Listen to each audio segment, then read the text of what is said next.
السلام عليكم. أعوذ بالله من الشيطان الرجيم.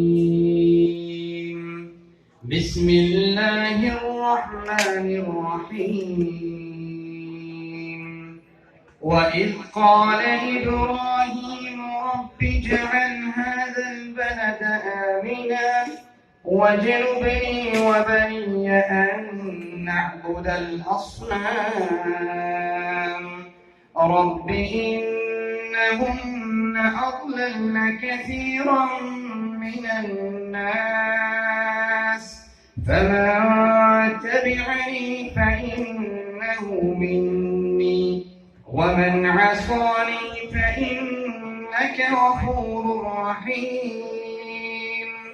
ربنا إني أسكنت من ذريتي بواد غير ذي زرع عند بيتك المحرم ربنا ليقيموا الصلاة فاجعل أفئدة من الناس تهوي إليهم وارزقهم من الثمرات لعلهم يشكرون.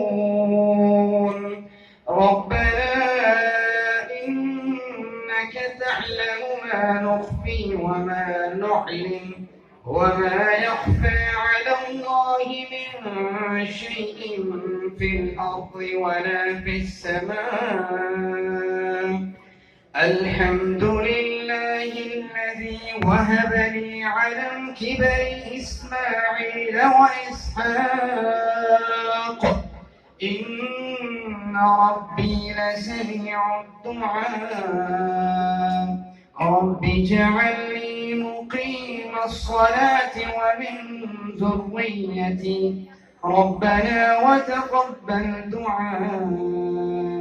ربنا اغفر لي ولوالدي وللمؤمنين يوم يقوم الحساب. صدق الله العظيم.